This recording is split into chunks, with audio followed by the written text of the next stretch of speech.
Шуто Оризари е општина во која има најголем број корисници на социјална парична помош според бројот на жители. Стапувањето на сила на новите законски решенија со кои се зголемува опфатот и висината на помошта, дополнително ги разлижи тамошните жители. По повикот на надлежните, побрзаа во Центарот за социјална работа да проверат дали и по која основа им следува надомест од државата. На жена не му следуваат, има шекер, мене 26 години имам, ништо не ми следува. Детето инвалид 4500 зима месечно, тоа.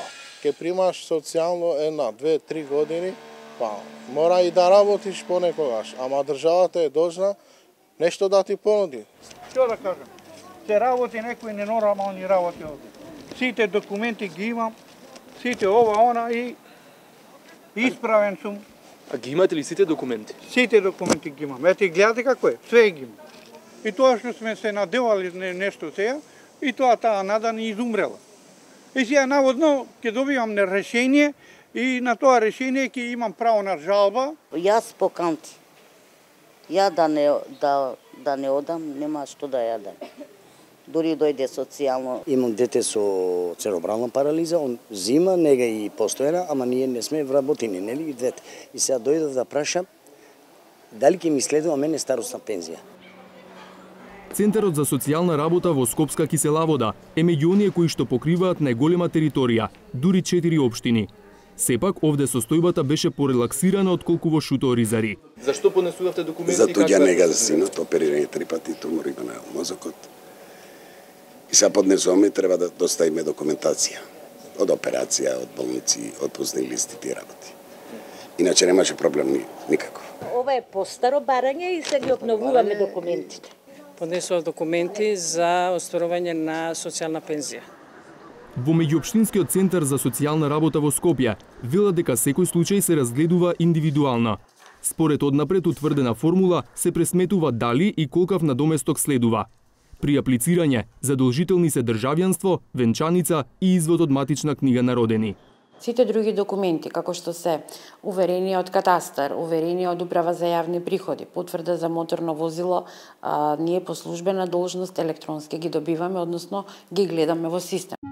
Со реформата, лица над 65 години кои не оствариле право на старосна пензија поради немање доволно стаж, ќе добиваат социјална пензија од 6000 денари. Четиричлено семејство со 2 деца кои одат на училиште сега ќе може да прима гарантиран минимален приход, детски и образовен додаток и енергетски додаток. Вкупната сума би можела да достигне до 10.600 денари. Се воведува еднократен надоместок за прво и второ дете. Мерката трето дете не се укинува, но ваков надоместок ќе добиваат само семејствата со вкупни примања под минимална плата, а не секое семејство во кое ќе се роди трето дете. Освен ова, компромисното решение што го договорија СДСМ и ДУИ по долго преговарање и одлагање на реформата предвидува надоместок да добиваат сите семејства во кои ќе се роди трето дете во следните 10 месеци, независно од висината на приходите. Ограничувањето со минимална плата ќе почне да важи по истекот на овој период. Исто така, сите семејства што веќе земаат надоместок за трето дете ќе продолжат да го добиваат додека детето наврши 10 години. Такво е ова 5-члено семејство кое живее во Скопско Драчево. Двајцата родители се невработени, а од септември сите 3 деца ќе одат на училиште. Освен трето дете од 8300 денари, што не следува од државата, само тоа, друго примање немаме. Не се живее со 8005 члено семејство, мажот ми ако има работа ќе излезе да поработи, да се труди, да побараме. Так, иначе други немаме никого помош. Значи станот е на станување, на стамбено, а станарско право немаме уште, не знаеме што ќе биде со нас. Живееме како под кирија, кириите уште треба да ги плаќаме нели нормално. Кога имам пари ќе платам, кога немам пари ќе не можам да платам, останува долгот пак тока. Сопругот ми е работник, здрав, прав, сакам да бидам работен, доколку може да го направи, значи не бегам од тоа. За мене тоа поради здравствената состојба можам само ако можам некаде да работам со кратко работно време. Со новите законски измени, ова семејство, освен за трето дете, може да добива и детски и образовен додаток. Така вкупната сума би била 12.300 денари. Од владата велат дека детскиот додаток, што досега го користеа 3200 деца, со промените ќе го добиваат 73.500 деца. Пристап до образовен додаток пак ќе имаат 64.136 деца, наместо како досега 3.800. Ова сепак се само проекции. Во невладината Finance Think сметаат дека за успешна реализација на оваа реформа потребна е и реорганизација на социјалниот сектор од шалтерски во теренски тип на работа, за да се следи и поддржува секој индивидуалец и секое семејство.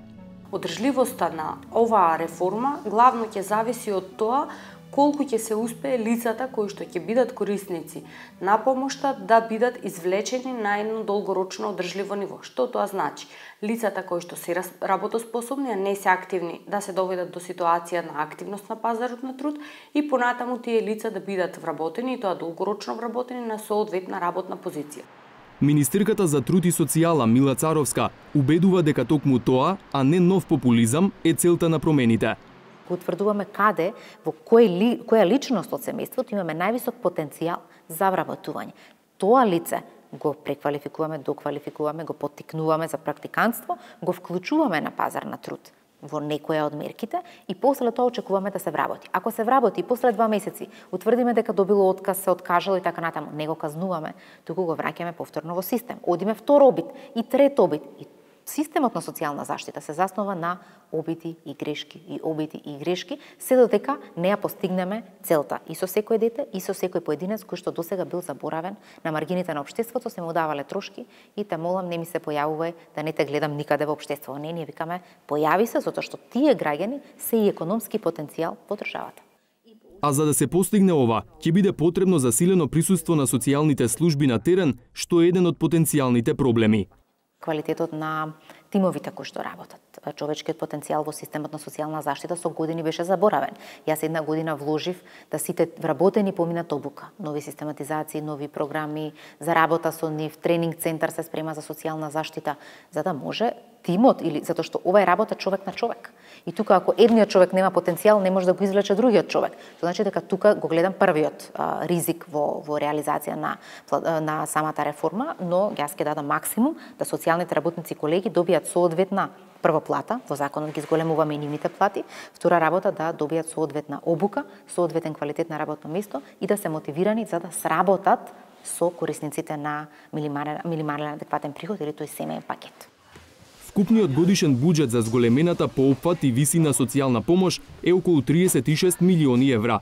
Годинава ќе биде потрошена половина од оваа сума, бидејќи преостанува уште половина година. Од владата веруваат дека со новиот пристап околу 34.000 домаќинства или околу 100.000 жители ќе бидат извлечени од зоната на сиромаштија, односно од преживување со помалку од $2 дневно. Но ова е математика на хартија.